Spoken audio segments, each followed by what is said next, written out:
Gold fever got me on high, spinning my head with that look in my eye. Gold fever, out of time, gonna get gold rich before I die.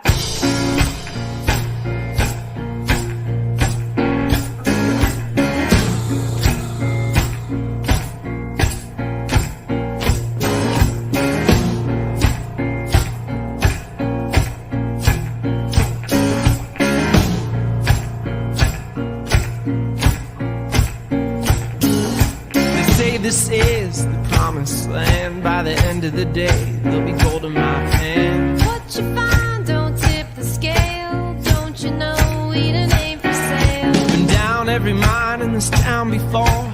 Ain't nothing here but iron ore. Oh Lord, heard that before. In my whole damn life, I've never been so poor. Oh, gold fever got me on high, spinning my head with that look in my eye. Gold fever, out of time, gonna get gold rich before I die.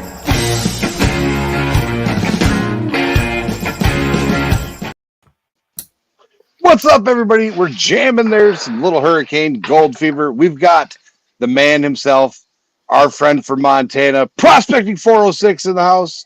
He was on Dave Turin's show, Backyard Gold. We've talked about that throughout the past few months since he's been on there. It was a big secret. Some of us knew when he was filming. We couldn't say nothing. We had to keep it under wraps. But everybody knows and loves Nick. But here we go. Now we got him up on the interview. Tuesday Talks. No, everybody loves you. All right. So we were backstage and Joe got to jabbering. We were running behind. It was exciting. We're excited because I haven't got to meet Nick in person yet, but Joe did. So I'm going to let Joe start off with the banter. Oh, well, Nick, it's good to see you, man. You two guys. We could discuss. I went up there a long time. Been 2 years now. But I met Nick up there when I went to visit Stacy. Stacy invited me to the mine. I met Nick up there, and we had a nice time. Short time, but it was memorable. That's for sure. We won't go there, Nick. We talk. Well, when you come from that far away, you don't get a lot of time out in the mountains. So It was cool that you even made it. Oh yeah, it's one of my bucket lists, and I'm glad I did it. I met you and Stacy, and we had a blast. So how'd you do up there this year at the mine? I was actually pretty busy this year. I didn't get out and do as much mining as I would have liked to. My claim manager duties took over more than my prospecting fun. So as far as at the claim itself goes, I think I found like a gram of gold this year was all. I think I put the sluice in the water maybe 3 times. So, it's killing me. Yeah, it is killing me. But I spent more time actually up the hill doing some other stuff, and then a lot of rock hounding with the Mineral Club here in town. So it was a productive year regardless. Well, that's interesting. What we were talking about in the backstage, but it's interesting what you do. You're also a member of the geology club up there. Tell us what you do for them. I know I was asking, and it's a nice thing that you do for the people up there. Explain it. Tell our friends about that. Well, I actually do a couple of things for it's called the Hellgate Mineral Society here in Missoula. I do a couple of things for them. The first thing it started as was a field trip leader. I would take one trip a year and I would lead the group out to go find different rocks, agate mountain, to find root beer agates, and so on and so forth. But this year they approached me about doing something completely different that they've never done before, was having gold panning at their events. So every March and then every September now, I will start having a panning event where I do garnet bags, gold bags, and it's mostly about teaching kids and even younger adults that have never tried it before, to bring in some youth into the club and generate some excitement about prospecting, because God knows we need some younger people in this hobby of ours. But it is a lot of fun, man. Yeah. When you go to a prospecting meeting, this is what you look at right here. You're not wrong. I actually took over for a gentleman, Bob. I've known him actually pretty much my whole life. Bob Rostak, he's a great guy. I took over for him. He's in his 80s now, keeping up with everything. It's got to be tough as you get older. So that's what we're here for. So I happily took over and stepped in and keep this thing going for hopefully another 20 years. I wish I knew more about that claim than I did when I got there, because we were, we were just going down to where we were. Where the spot is down there that you guys are still mining. Actually, I seen it in the video. It reminded me. I watched Stacy's video last night after we got off of here, and I knew the pathway to get to exactly where you guys were going. And I walked it in my mind. Yeah, it hasn't changed. Just a little more overgrown. It was nice to see it. It was bringing me back, and I wish I was there. But I didn't know there were so many minerals on that mountain. There's a ton of minerals up there. And actually, there's some pretty good gold. I just found out that one of our members found like 3 grams of gold in one wheelbarrow from up at the top of the claim. Places we've never even went and prospected on it yet. So there's some really good opportunities still on our claims for the club to go and have some fun. Another guy, even right by where we've been digging, the big, you saw it, where the water troughs are, just around the corner. Guy was telling me he's already found 3 or 4 grams this year digging down to bedrock. So, I mean, it could still be a lot of fun. Oh, thanks, son. Yeah, well, Nick got his dinner delivery. Nice. That's Thanks, the Dave. first place when I got up there on the claim with Stacy. We walked up from where we were camping. You know where we were, and we walked up just a little bit to some tree that he was digging under, and just 1 or 2 pans of gold of dirt, of pay dirt, showed a lot of color in it, and I was surprised, that we didn't stay there. We went down to the river. Yeah, it depends on where you want to go. I mean, I've got a trommel for when I want to play up on the hill. So there's a lot of water up there. But playing by the creek's so much fun, keeping your feet in the water, staying cool. Oh, yeah. And, there's a lot of people down there, so you can chat, have fun. It's, for me, when I got into prospecting, it was more about the people and learning about it than it was about finding some gold. Like, I had lost my job during the pandemic, and I just wanted to get out and have some fun and meet some people doing it. So that's what it's still to this day. It's more about meeting people and having fun and getting some new adventures in.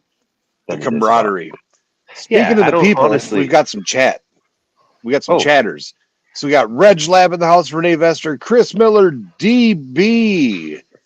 Miss Debbie says, hey, guys. Hey, she says she's been missing us all. Debbie. And 406, your buddy, Prospecting 406, your buddy 406 Miner, says, don't want anything to do with the clay. Well, according to that guy from the claim, if you dig below the clay, it's better gold. So, how deep is the clay? Honestly, it's like 18 inches to the clay. And then it's maybe another foot of clay, and then you're on, to hard pack and then bedrock. So like where we were at here, we were digging and there were 3 gravel layers. So like there was already a hole started, and then we went in and we dug down, and there was a tailings type gravel layer, then a natural gravel layer, and then clay layer, and then another gravel layer. And we found gold in all 3 layers, but the better gold was in the middle layer above the clay. We processed through the clay. We were pulling, it was like a 0.5 gram out of 20 buckets, which isn't bad, but it is that's pretty good. We're hitting these claims that all these prospectors have already mined the heck out of. Yeah, since the 1800s for this one. This one was 1806, something like that. Yeah, you don't know what they did, what they found. It's really hard to tell, especially when stuff overgrows. That clay you're talking about, is that red stuff that makes the water bleed? Oh, yeah. Just gross. I know. Yeah, just gross. But, like Jericho was saying, it's the same thing.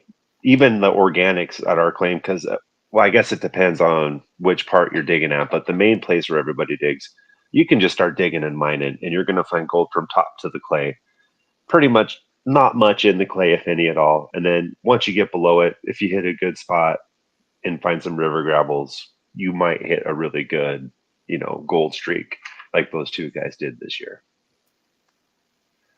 Up the hill, it's pretty untouched. I mean, they were digging adits up above where we do most of our placer mining, so any of the placer deposits are untouched. So, it's pretty sweet. There could be some really good opportunity for the club to really expand and try some new things out in the coming years.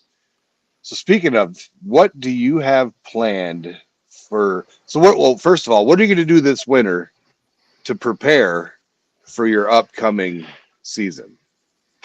So actually, I'm going to try to expand how far I go and try some new opportunities first by getting maybe my passport and planning some longer trips this year.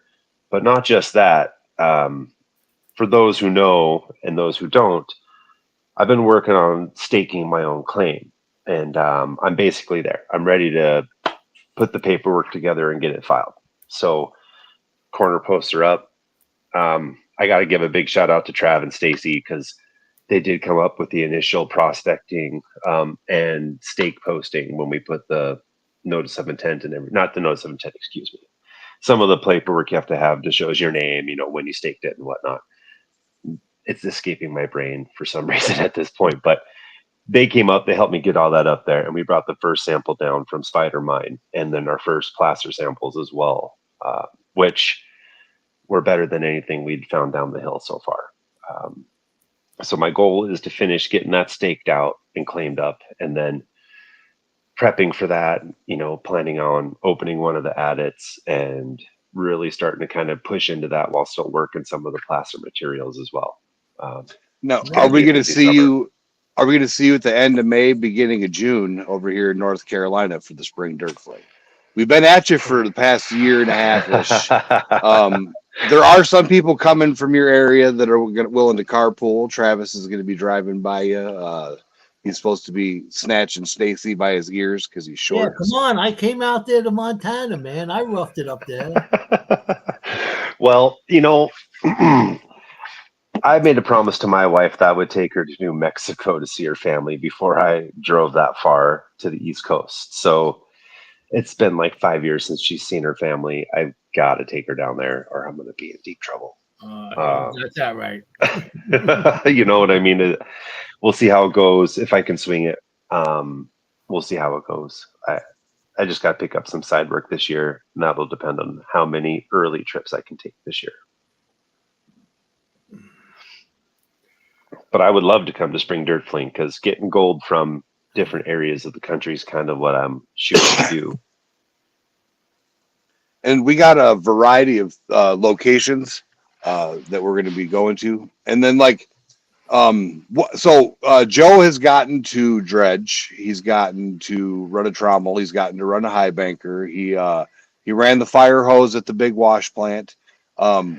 What all experiences with equipment do you have, and what are you looking forward to trying?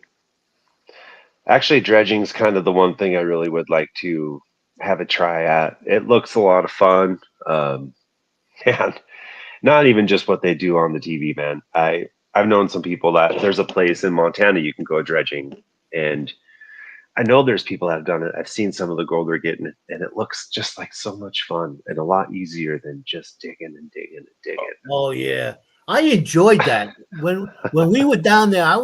It was the water was cold, but I was in shorts anyway. It was the middle. When were we? It was in April, but the water was 49 degrees. The air temp was 85 to 100 throughout the day. So you were happy to get in the water, and it froze for a few seconds, and then you were good, acclimated. Well, and then once you got acclimated, I stayed in there for an hour on the what's that, a 4-inch? Yeah. We swapped off doing about an hour a piece, a little better than an hour. I enjoyed that. Yeah. I love the idea of dredging. I love cold water. I mean, I'm a Montana boy. Cold is kind of what I do.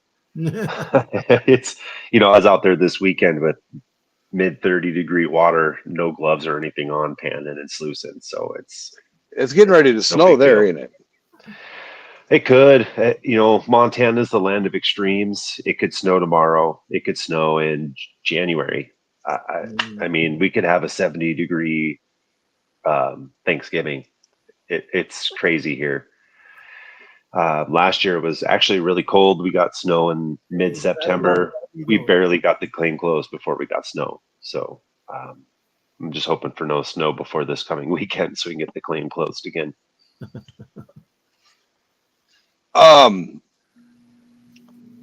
What is your coolest find? This is a show and tell thing, so if you're not ready, we'll switch cameras.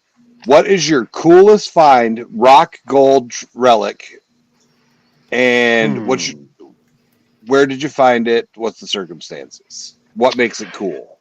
Oh man! Because I found some weird, I have a core sample from the Lucky Strike mine that I got came out of the creek. Oh, a mine core cool. sample. And that's cool. One of my treasures that I'm never going to get. I thought about doing a giveaway on it, and I'm like, this is something I'm never going to find again. Man, that's a really good question because I've found a lot of really unique, different minerals around Montana. It'd have to be my Bear Canyon agates. Because I honestly never thought I would find quartz crystals and agates in a limestone deposit. Or even, God, you can't even tell it's an artifact, but over on Agate Mountain, one of the rock hunting trips I did, it's like a 6 mile long by quarter-mile wide seam of agate that you can just walk along and boulders the size of your truck. It's incredible, but just down the hill, there was a spot on the side of the hill where the Native Americans would do flint knapping for their arrowheads and for other tools. So we went walking around and looking. One guy had found a little spearhead. It looked like it was probably about 4 inches long. It looked like it belonged on a spear. And then I found what looked like the shard of an arrowhead. But I'm kind of weird. Montana's got this thing. You're not really supposed to pick up arrowheads and things like that if you're not Native American. So I always put my arrowhead finds back because the rules are the rules. And the best way to be a custodian and to keep this going is by following those rules. So I don't have the coolest thing I've ever found, which was a Native American artifact, because I simply put it back. Right, which is cool. Nice. Makes me sad, but at the same time, it's the responsible thing to do. I'm dropping your link down in chat. Oh, thank you. Other than that, the Bear Canyon agates, I got one right here. I can show you a slab off of it. They out here, it's kind of hard to see, but that's all black agate with white agate inclusions on the edges. Get it back there. And then in the center is a full quartz center. So it's technically a geode because on the other side over here there was a hole. But, you could call it, I guess, a thunder egg if you wanted to. But it's a quartz. Now you're showing that Miss Debbie's once, when you come down, I'm not going to say if, when you come down, Miss Debbie requests that you bring her a couple channel stickers and a cool rock from where you're from. Oh, I got so many cool rocks. I got opal, I got root beer agate, petrified wood, Montana moss agate, which is just as rare as that one I just showed you. I'll try. I hope I can make it. Otherwise, I will definitely bring you something. Is there a lot of sapphires up there also? There is. There's an area just about 45, 50 minutes south of us where you can go find sapphires. There's a whole canyon that you can go sapphire mining, but most of it's claimed up. But there's a place up in the mountains you can go dig, or you can go to the little town of Phillipsburg. But outside of Helena, Montana, there's, I think, 4 or 5 different sapphire mines that you can go to and dig for sapphires. So they're pretty abundant. I've got some Montanas. Well, I guess I don't anymore. Somebody got them. Joe got them. That's Kevin Rose territory up there, right? Yes, it is. The Helena area, yeah. Kevin's from that area. He's definitely got access to some pretty good mineral-rich area. That's you can go pan for gold on part of the reservoir that's outside of Helena there, Canyon Ferry. One of the banks you can go and pan. There's lots of black sand and fine gold in it. But it was one of the richest mineral finds in Montana is in Helena. Wow. All right, so we got one for you. DB says, Nick, you got my address. Whenever you feel like mailing rocks, I'm still here. Nice one, BB. Nice, yeah, definitely. So have you? I will get something to you. We used to have a Treasurefam member, and they would come on and do rock sales. Have you considered joining us for when we do our wacky streams and our sales streams? Because you have a lot of amazing specimens. You have the ability to create more with your saw. Would you be willing to come up and do a rock adventure sale day where people can come on and see what we got going on? Yeah, I can do that. What's up, Hookstergram? Welcome in getting again. everything organized for a sale next weekend, so probably a pretty good time to pick me up on that because I will have everything organized and pretty much ready for such an event. Nice, because the reason why I was asking about that event is because I remember last year you had a couple of bags left over and you were selling them. I had more than a couple of bags left over. Well, I'm looking forward to picking up a few after the event. If you got any left over, Okay. because, I can't imagine I won't. You know, when I did the initial event, they told me to plan for 5% sales of the attendance, you know. So that would have been roughly about 250 people. I planned for half of that, and attendance was like less than half the normal for the weekend, just because in March for it to be 80 something 90 degrees is pretty rare here, so everybody was out doing stuff. I mean, everybody. yeah. Other than that, you know, every other year I can imagine they'll be just fine, but that was a kicker, I guess, for the whole club in general. Yeah. Well, as it goes on, people get, you know, word of mouth. People get more and more, you know, interested, and you get those young guys to come over there. And you know, I always, if there's a chance to pan for gold, man, I'm there. I'll pan. Well, it was actually a lot of fun. I may not have made as many sales as anybody would have hoped, but again, it's not about selling it because I'll have it forever. I can sell it whenever I want. The look on the kids' faces when they would find their gold in the bottom of their pan or their garnets, and how excited they would get, and just the pure joy in these people's faces.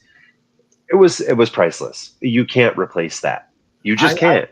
I did it with my grandkids, even though they're young, but they enjoyed it. I got those bags, Andy K's pay dirt. Andy K's K dirt. And it's got all kinds of polished rocks, unpolished rocks, you know, about 0.15 grams of gold in there. And the kids were so excited and picking out the different colored rocks. And then I got them those little pans, and they, you know, pan for gold. And I got them to clean up their gold and put it in a little vial, and they got it all saved up, you know.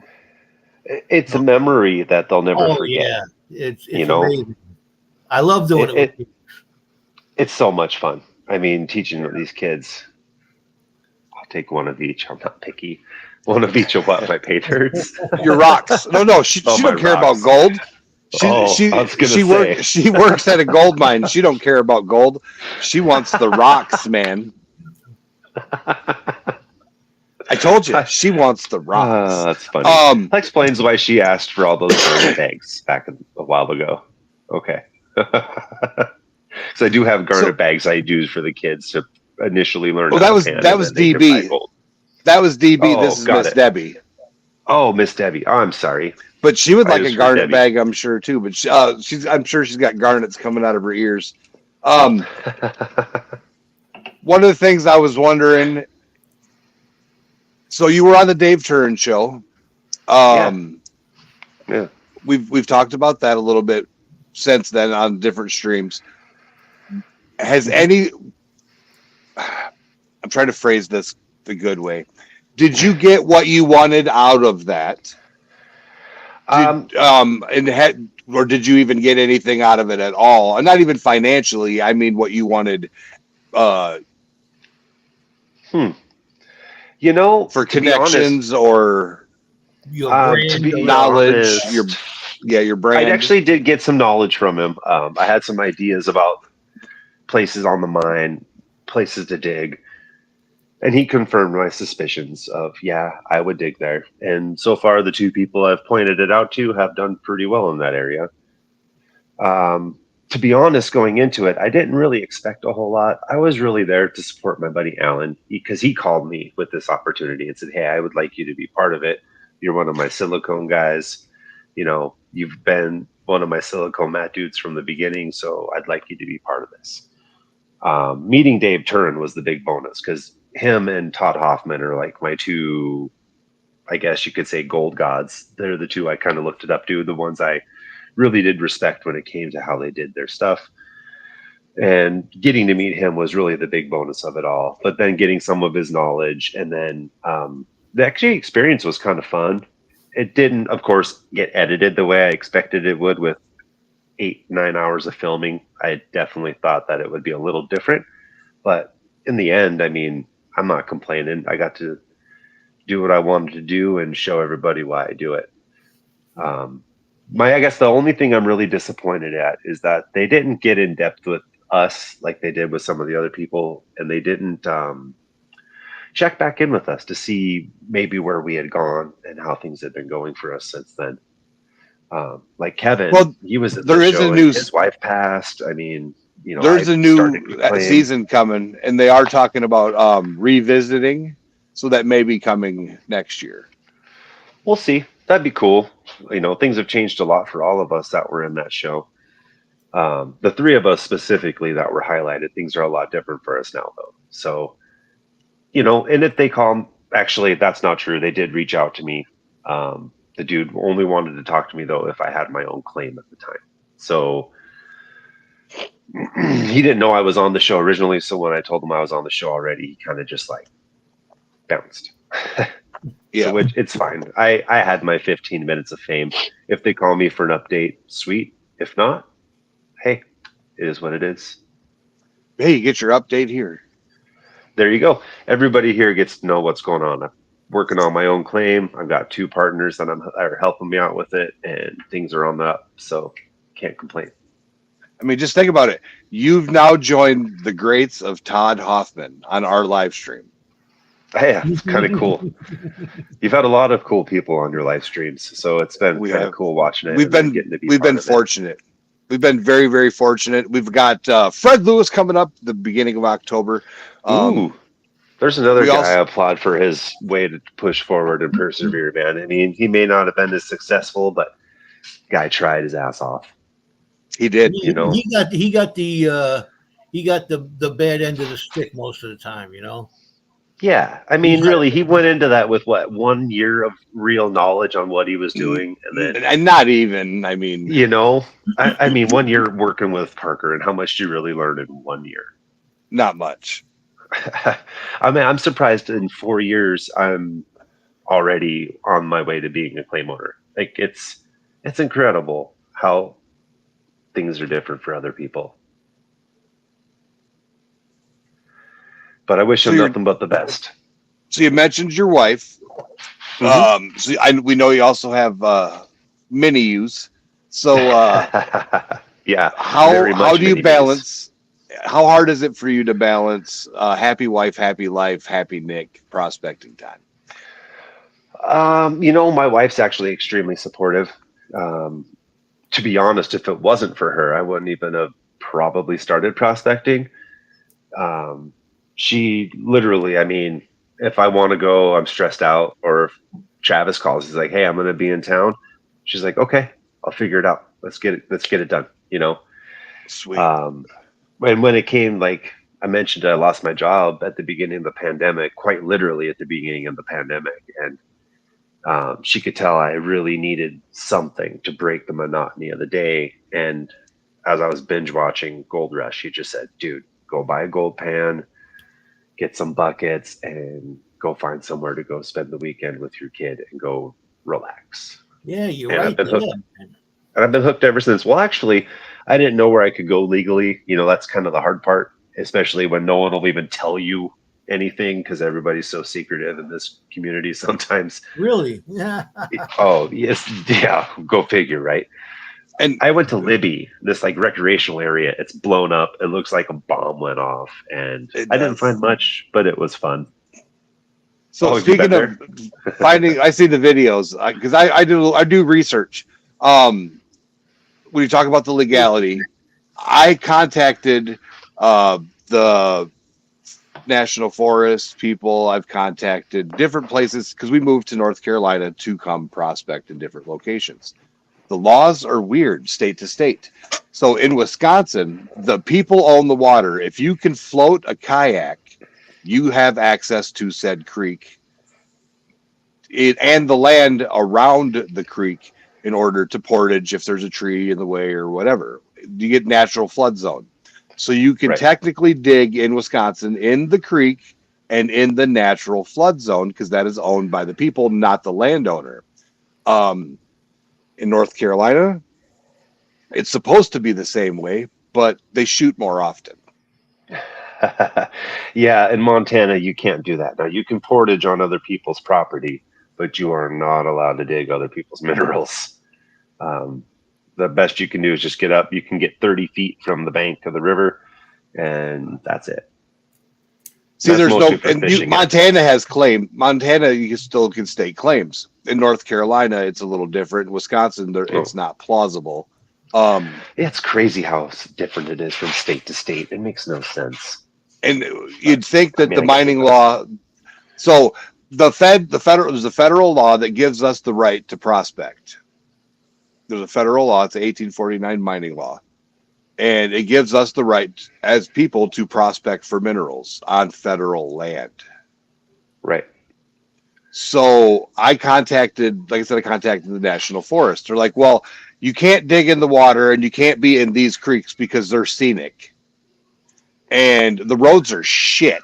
You got to have it's a one laner. If you meet somebody, you're backing up for 3 miles. That's not scenic. That's like you're up in the mountains of nowhere. They just don't want you to go strike it rich, man. I'm telling you, they don't want any mining operations in the creek. It's a trout stream. It's a fishery, whatever. But there's tributaries, and they're like, well, you can metal detect, but you can't be in the water, and you can't get any dirt in the water. And I'm like, how dumb are you? That's the complete opposite of the law. Like, Minnie used screaming. Yeah, he's But go not ahead. happy.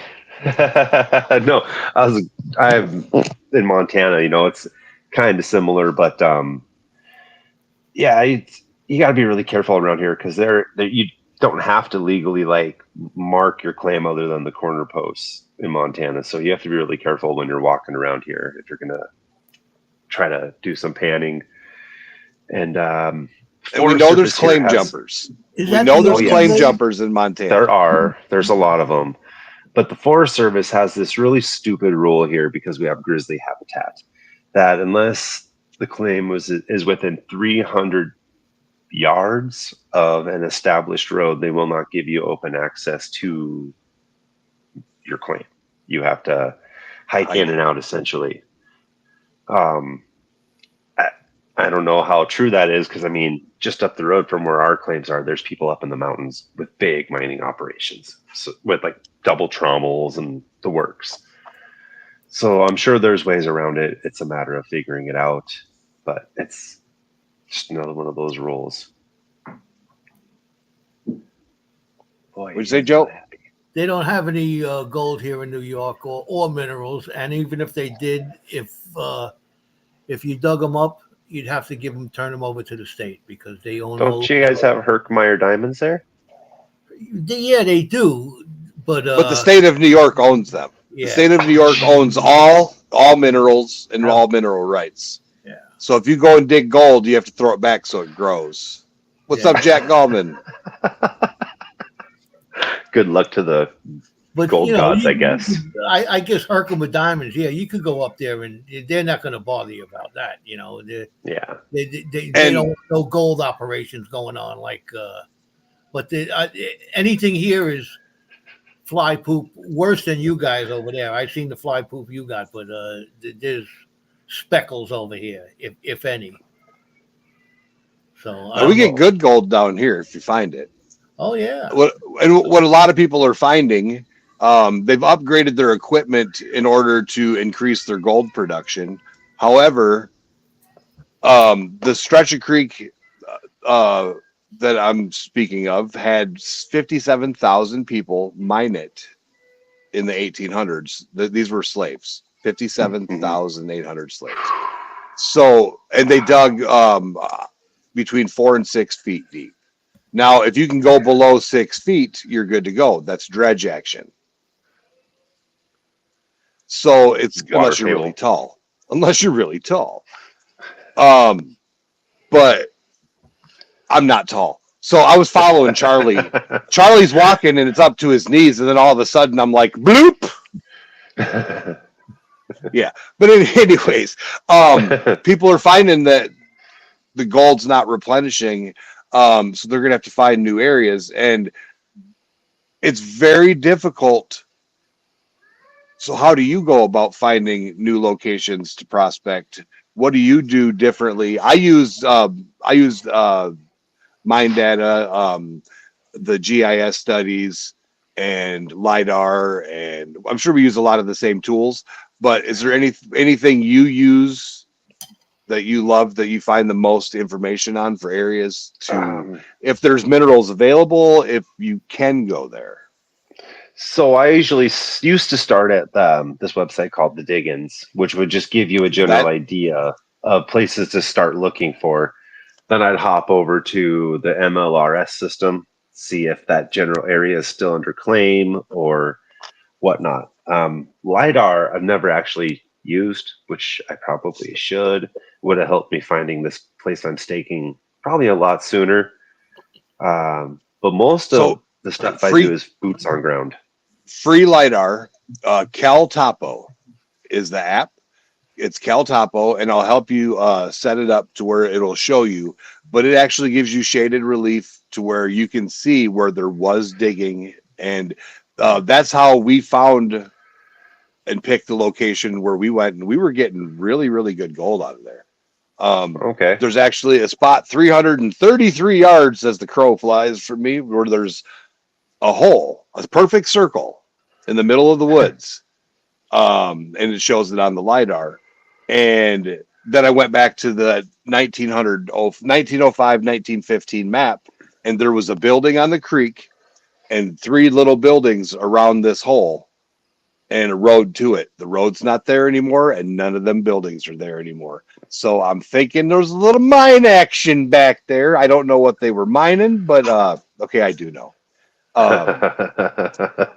Well, I do know. So we got permission from the landowner. We stopped and talked to the guy and said, hey, we would like to have access to the creek on your property. Can we park off the side of the road? He said, no.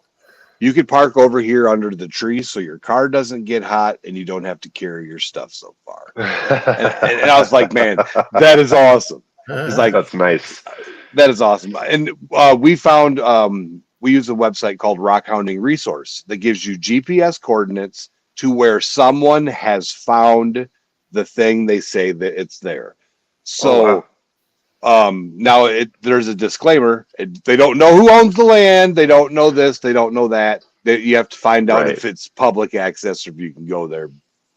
Digger beware, as always. But every time I went to one of those locations, I found what I was supposed to find. And I've went and we've had people say, hey, yes, go ahead. I don't care. You're going to pick the rocks out of my yard?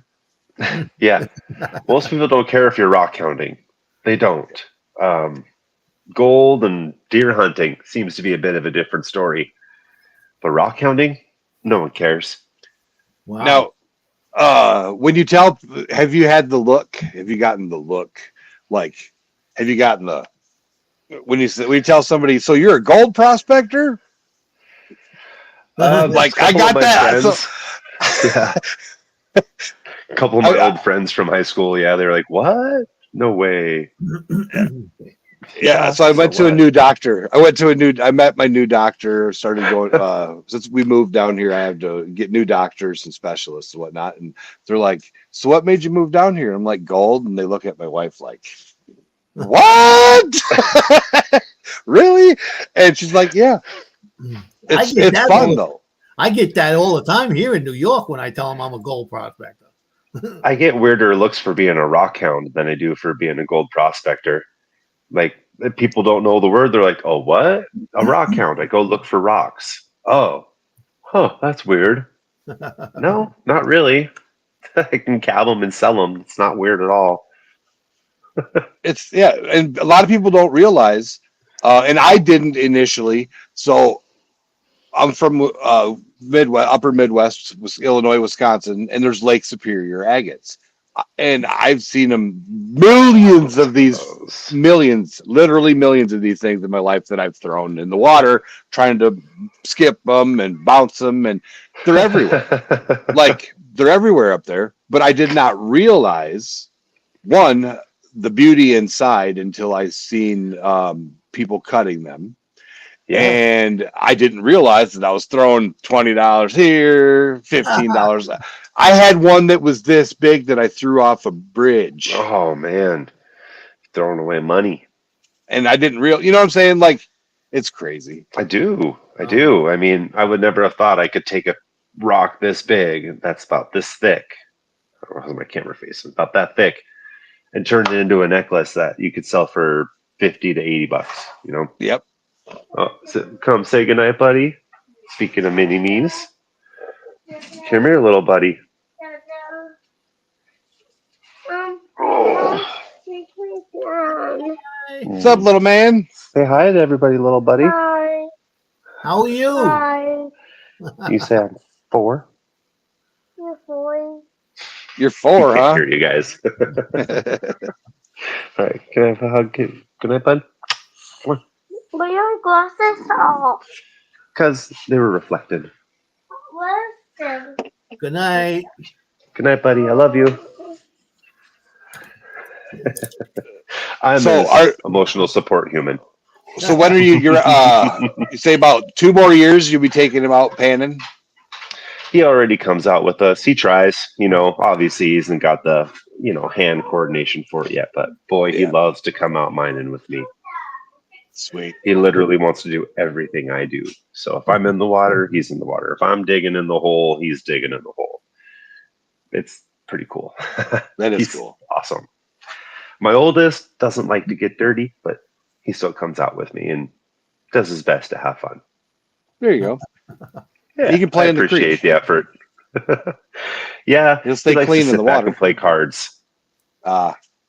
Yeah, like I said, he likes to stay away from the water and the dirt, but which is fine. He comes and hangs out, so at least he's not just on his tablet or his computer all day. Yeah. So let me ask you, your claim is can we talk about it? How Yeah. big? So in Montana, you can legally, as far as like a load claim goes, it can only be 20 acres max. You can't do any bigger or smaller. Placer, you can. Oh, Cooper the Mining Dog. Yeah, he's in there sleeping. He's pretty wore out from this weekend, Stacy. He's been sleeping since I got home. Did his water dish freeze again? No, actually, it didn't get that cold up there this time. It was pretty nice. Placer claims you can have up to 200 acres per placer claim. Minimum is 20, and that just depends on what size you have, how many people have to be on the paperwork. So like a 20-acre claim just has to have one name on it. A 40-acre claim is 2 or 3, and then so on and so forth every time you add 20 acres to it. So if you want to establish a 200-acre claim, you got to have a bunch of names ready to put on that piece of paperwork. Wow. And now all those people have to come at least once a year to said property to maintain it as a claim, correct?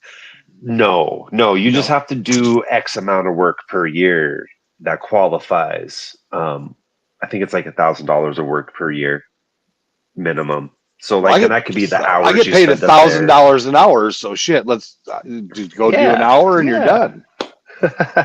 When I do it, I figure my what I charge like for my business for my hourly rate. I just figure that in. If I'm up there for 3 days, 16, 24 hours at my rate, I just add that up over time. That alone usually clears that $1,000 mark. Okay. And then if you rent equipment and do any digging or anything like that, that also can qualify towards that total. So it kind of steamrolls and No. builds up quicker than most people think. Now, I know a lot of the places you play at, you got to climb a ladder to get to, or at least you think you're climbing a ladder when you're walking up the hill.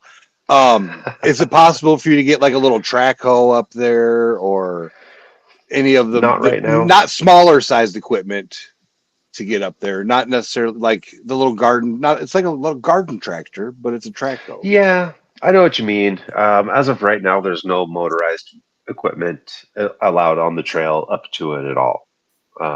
So I have to bring a sled and drag stuff in and out. I can't, unfortunately, bring machines up yet. Or you need a buddy with a helicopter. Yeah, that'd be cool. If you know buddy out in the Lincoln, Montana area with a helicopter, hit up Prospecting 406. Boy, that'd be sweet.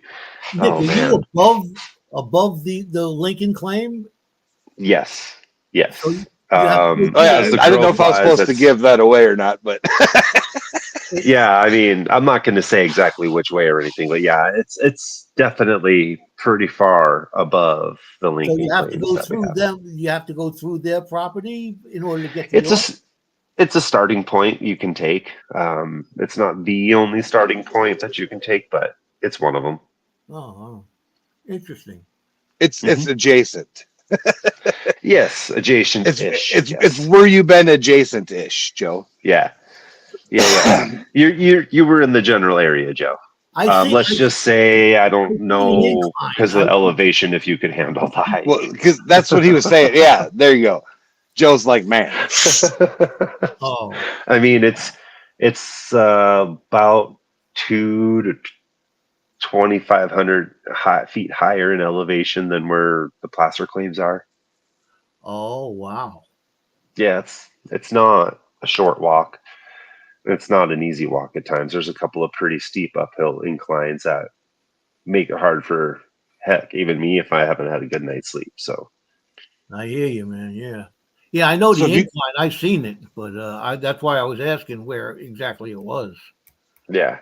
Well, I won't say Anybody in exactly chat- where, but it's up there. I got it's up there. better idea now. So anybody in chat has a question for Prospecting 406 and his Montana adventures. He does go. You've been to, I think, what you said, New Mexico. I'm trying to That's think. where one of our planned trips is to go to New Mexico Or and no, see our Idaho. family. You were. Oh. I'm trying to think all the places you've been rock hounding and Oh, geez. assorted. There's a list you Washington gave me. State, Idaho, Oregon, Colorado. and then obviously Montana. I did check Colorado. We've been to Oklahoma. There ain't nothing in Oklahoma or Kansas. And then that's why I'm going to start branching out and going to some new places because I need to spread out. Because So- once you get out of Montana and this West Coast, there's not much until you get Now, quite a bit further away. I do know a location in Kansas where it's the bottom of the Lake Superior agate belt. Oh. Well, Right we'll on be going that way Kansas, again for a while. right on the border of Kansas and Missouri. But there isn't Oh, wow. much in Kansas. And then a lot of geodes there, like a lot of Okay. freaking geodes. Yeah, I But- just checked a riverbed when we were driving through a long time ago. I didn't have a lot of time. We were trying to rush to see her parents in Oklahoma. 14-hour drives with a 1-year-old was not a fun trip. Brad Welsh from Down Under says Montana is a beautiful state. It is beautiful.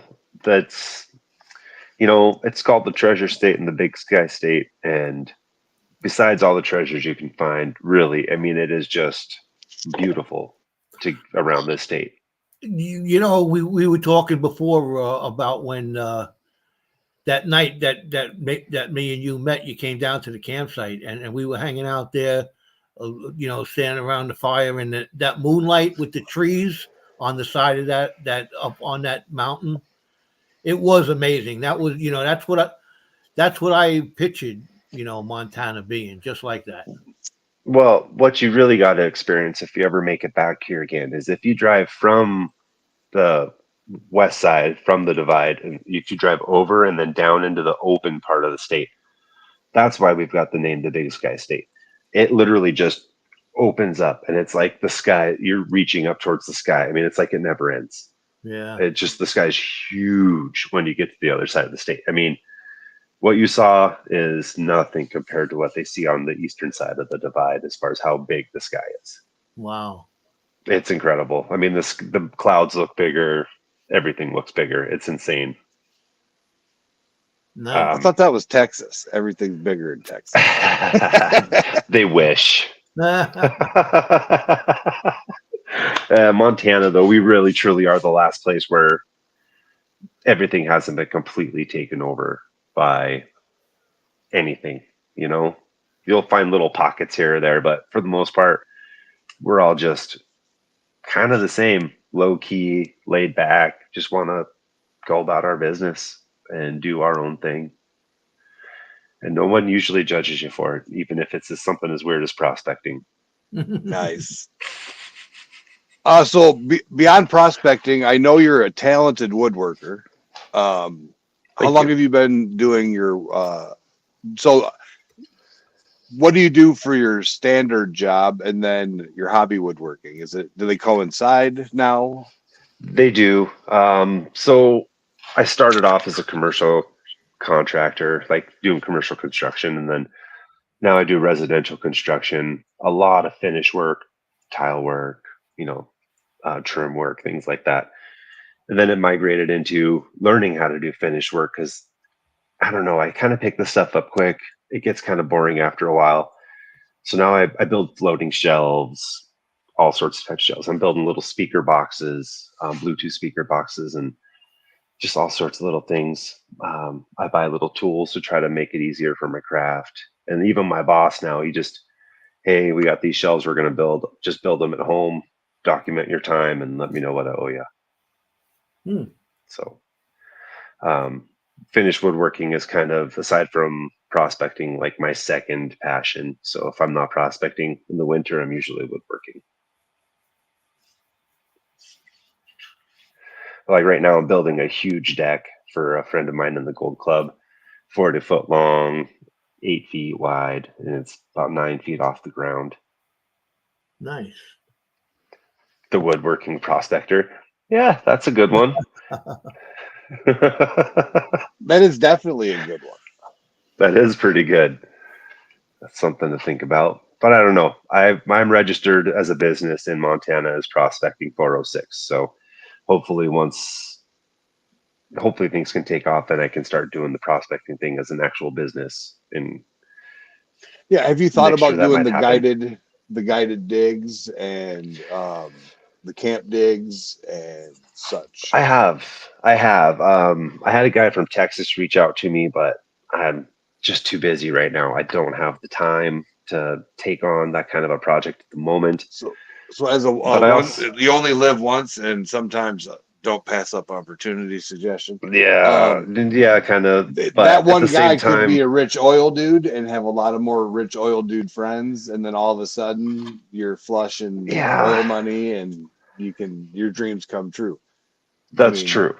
That's true. It could have been something huge, but at the same time, I've already kind of got a really big prospect lined up over in Idaho to do a lot of prospecting in the national forest out there from a landowner I met during my day job. So I kind of have to weigh the good with the bad. And at the same time, I also am thinking about starting up a nonprofit thing that I want to do for some veterans here. I met a guy who wants to take veterans out prospecting, and he reached out to me, and I'm gonna get that set up and get that done this winter too, so I can take them out 2 or 3 times a year to go prospecting as well.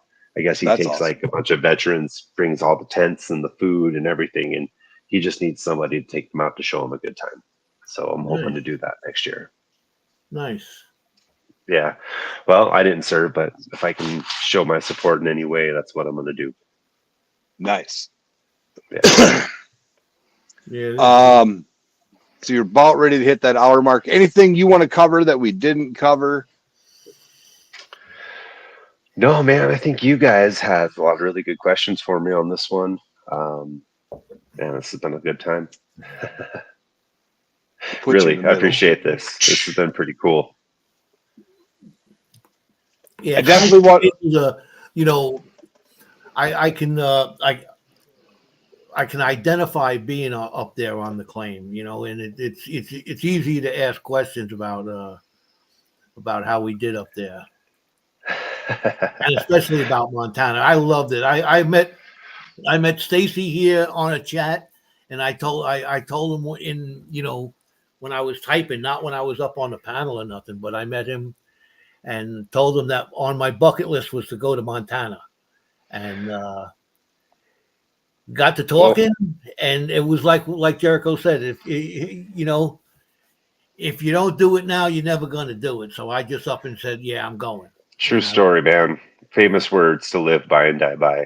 oh, Tell you what, I though. don't regret it. I don't regret it at all. I had a great time up there when I met you guys. If you meet somebody from Montana who's not literally is not genuine and like literally genuine and nice just because, then they're not really from Montana. I'm serious. Like Montana has always been a very middle ground state most of my life. And if you don't meet somebody that's like that, they're not probably from Montana. Just Well, so you know. I'll tell you what made my weekend is when I went into the Fat Hippie and the girl says, "Wow, my first New York license." Seriously, we're all so cool here. Well, we're genuinely excited to meet somebody from Florida or from wherever. You just come here, just accept it and be Montana, and you will meet some of the most cool, genuine people of your life because we all just want to enjoy the state that we live in and have a good time. That's so true. So true. All right, so we got Reg Lab getting ready to join us. He's got to get set up, then he's going to come up and talk to us for a bit. Anybody else wants to join? Camera must be on, and we must know you Oh, because we don't want to see no beans and wieners, no dangling hanks, none of that shit. The whisker do's or the whisker Yeah. don'ts. Yeah, we don't want to see none of those. that hasn't been happening lately. I'm glad to see that fad has passed. Oh no, we've had a couple trying to come on a few times, but they never Yeah. succeeded. That's why you do the backstage thing. At least you only We got- see it backstage. Scrappy is, and you must have pants on. That's right. DB says, "Peace, everyone. Good night." Good night, 406 DB. says, "You gotta have the pants on." Scrappy says he's from Boulder. Yes, Boulder. And you ever prospect Boulder. the Chinese diggings? Because he knows who owns them. The Chinese diggings down in Boulder? I don't know. Hold on, let me read the prospect of the Chinese diggings. If you scroll back further, he talks about the Chinese diggings too. I didn't understand highlighted what Chinese diggings were. I'll say the Chinese dug all over the place back in the Oh. day. Yeah, so even up on our claim, there's a bunch of old Chinese diggings, but the stacked rocks along the main road that goes into the claim we're not actually supposed to remove. Good night, Miss Debbie. We're supposed to leave them. They're considered a historical thing, Good night. so we have to leave those. If that's what you're asking. Now, as far as like where I'm at up the hill, what I found, I'm pretty sure hasn't been worked since like the early 1900s, maybe the 1920s. I'm assuming it was abandoned for the war because it's hasn't been touched. I mean, you can tell it's just was completely abandoned. The shack that was theirs was burned down in some kind of a fire, and there's like an old stove or something there, like up the hill a little further. I don't know, but there's definitely a lot of Chinese workings in that area. I know our claim after World War I was sold to so the Chinese. They worked the heck out of it with the adit and then sold it back to a bunch of us, and that's I guess the history of it for the most part. It's just been in and out of the club's hands over the last 30 plus years or something. So here's the Cal Topo map, but you ain't gonna be able to see it very well. But that the brown little black thing in the middle, that's the building on the creek that's no longer there, and then there's the road, and then the hole is right there in the Red highest dot. point, right in the highest Okay. point. And then there's different overlays, so you can choose which map overlay you want to have. Wow. That's kind of nice. You have to send me the name of the app so I can download it and play with it a bit over here. I've been using Onyx Maps a lot. It's been really useful over here. I don't know if you know what that Onyx is. Hunts, It's yep, that tells you who owns the property, how to get a hold of them. You can get all that Montana-based information company, for too. free. And you can get all that information for free by going to the county website for every county in every state. But it's handy when it's just right there and you go, I'm here. Yep. And they have the paid version and they do have the free version as well. Yeah, we pay for it. We've got the paid version. Yeah, it's worth it. Hey, Reg. Hey, how's it going? What's Good, how are happening you? there, Reg? Oh, tired. It's been a long day. I hear ya. Wake up, wake up. Well, I got some dirt for you, Scrappy. Nobody's found the nugget yet. Our nugget hunt is still, nobody found the nugget. Wow. Nobody admitted to find. Well, nobody admitted. They either haven't said or they haven't panned it yet. Trav still hasn't panned his. I panned mine. I didn't get nothing. You got some good gold though. Oh yeah, that I did, but no nugs. Reg finished some projects. Here, I'm gonna flip Joe up here, and I'm gonna do this. Hit the wrong button.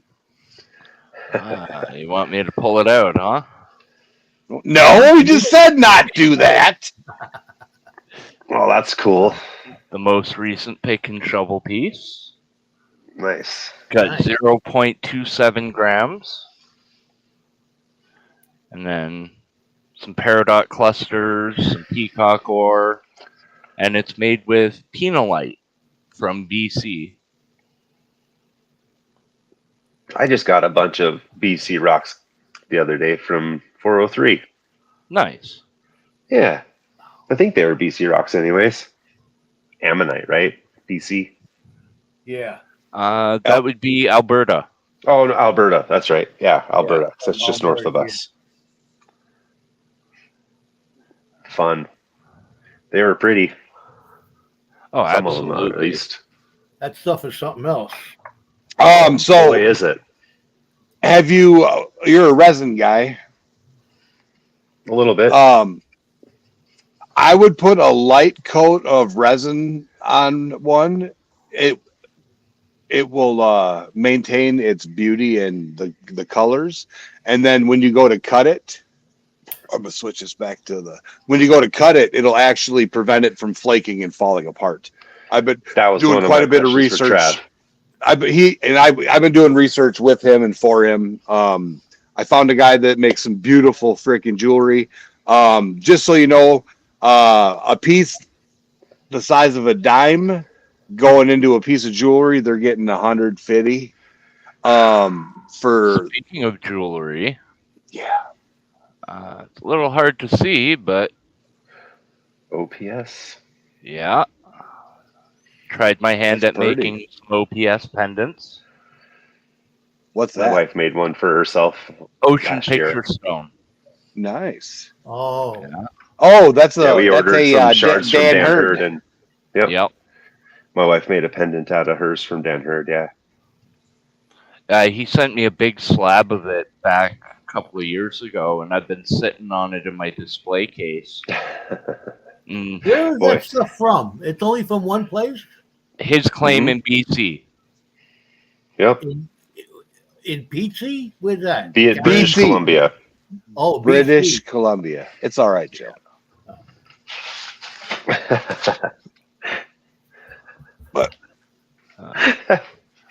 So yeah, I've been drumming up a lot of interest for the OPS. I've been setting up a table out front of my house selling amethyst for the past week and a half. Oh wow. Been putting I shared it out. I don't think I have many people over there where you live, but hey, you never fucking know. Hey, if people want to reach out to me through online as well, I'd be happy to ship out specimens if they want to reach out that way. Did you sell a lot of amethyst? In a week and a half, I've made $220. Nice. It's Not not bad. bad for a table Two- in my front yard. $220 profit or recovered? Profit. Nice.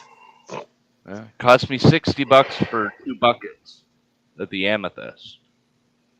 That's not bad at All all. right. So if anybody wants to join us backstage, we're getting ready to head back. We are going to have Wacky Wednesday. Coin Quester, welcome in. What we're looking at doing is kind of shaking things up a little bit with the streams. We're still going to do Makers Monday. We're looking at reducing the size of the panel and having a more focused stream based upon what we're making.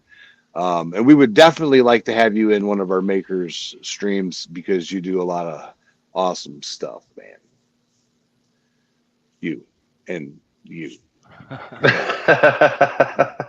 I got lots of cool Joe's rocks. Joe's gonna be smelting. I'm talking about you doing some little some of your resin, showing some of your resin work, your woodwork, Oh, some of your making stuff, like because this is one of our crafting shit, our hobby, our okay. fun stuff. So we what do you're beyond telling me is I got to prospecting. get all that stuff out of my storage then and get Yep. it So set we got back up. the AU twins. I'm pretty sure the AU twins and Brad Welsh got to meet at the Yuba Nugget Hut. Ooh, fun. Hey, you twins, how you doing? Good evening, AU twins. Nice. I'm gonna have to go in there and give the AU twins a wrench. Have a good in there, Bradwell.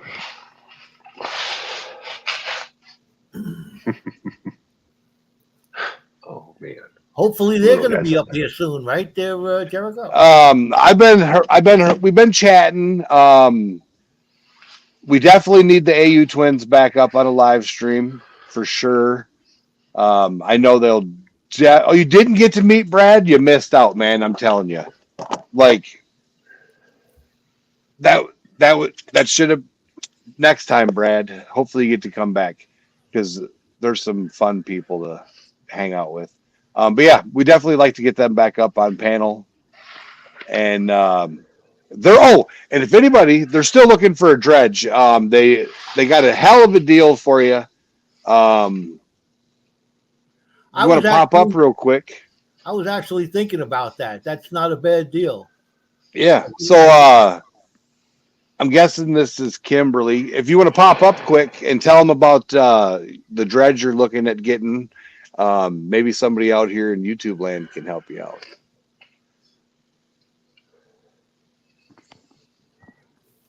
Let's see what she says. She's like, We should save that for the interview. put her under the spot. Well, she's trying to get the dredge for her claim. So see if we can help her. Oh no. Oh, no. Sorry, I just got a text from my wife. Oh, my poor wife.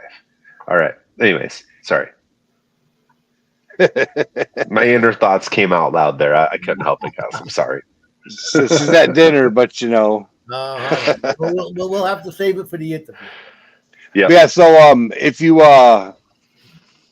check out the AU Twins on Instagram, Threads, they got a YouTube channel. They don't have information in there about the dredge they're looking at getting. I believe I'm gonna rough guess $8,000 they're looking to pick up for the dredge, and they got a 4-ounce guarantee in 6 months that you'll get paid, or 10%. And Joe wanted to know how long the 10% was for. Was the 10% for 6 months, or that was one of the questions Joe had. Now, that's a pretty good deal. Right now you get a $2,000 return on an $8,000 loan. Yeah, that's what it comes down Yeah, to. they're from Frozen Gold. They're one of our first TV reality TV stars that we had up on the live stream. Nick's like, click. I was sitting there going, God, why do I remember that? So she says until they get rid of the dredge, Joe, it's 10% forever until they get rid of the dredge. Oh. Wow. Well, good luck with that. And if anybody wants to kick in Can people make smaller donations? That's the other question. Yeah, we could get a team. We might be able to get a team together. Yeah, we might be able to, like, Nick can throw in, $2,000. Reg throws in $2,000. I wish, dude. Oh man, shoot. If I had $2,000 to throw at something, I wouldn't have a bucket trouble. Does that mean I get double portion? If you got 4, yeah, you get yeah. Well, $2,000 Canadian would be like 4 American, right? No. You get that backwards. Sorry. But all right, everybody. We got Wacky Wednesday tomorrow. I'll set up the stream later. Not sure what the hell we're going to do, but it will be an open panel. So the link will be pinned in the description to get up. Like I said, there's going to be rules. Got to know you. Camera's got to be on. Got to have pants on. Nobody needs to see that shit. I'm going to play preferably too. Yeah, and a shirt preferably. But I mean, sometimes you're warm. I'm going to play the old outro, and then we're going to jump backstage if you want to come back and chit chat. Maybe he was high on the hashish. It's a good possibility. All right, good night, everybody.